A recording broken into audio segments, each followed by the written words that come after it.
Kuna kitu nilikuwa naongea na Mama Jimmy leo na ni kuhusu mlinzi. Mlinzi wa moyo wetu. Na je, wewe uko na mlinzi wa moyo wako ama hapana? Kuna verse mzuri na leo nitasoma kwa English. Philippians 4:6-7 inasema, "Don't worry about anything. Instead, pray about everything. Tell God what you need and thank him for all he has done.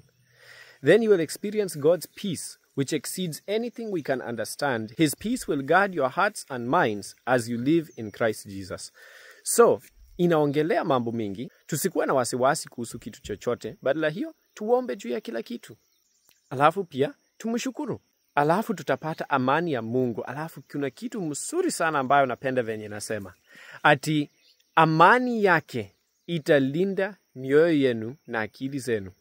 Venye tutaishi ndani ya Kristo Yesu. So ati amani yake ndio mlinzi wa mioyo yetu.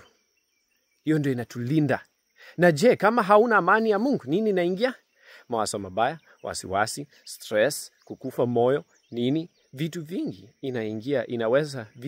inaweza kuingia kwa mioyo yetu tusipokuwa na amani yake kama mlinzi wa mioyo yetu. So sisi tujaribu kuweka amani ya Mungu iwe mlinzi wa mioyo yetu. Mbarikiwe.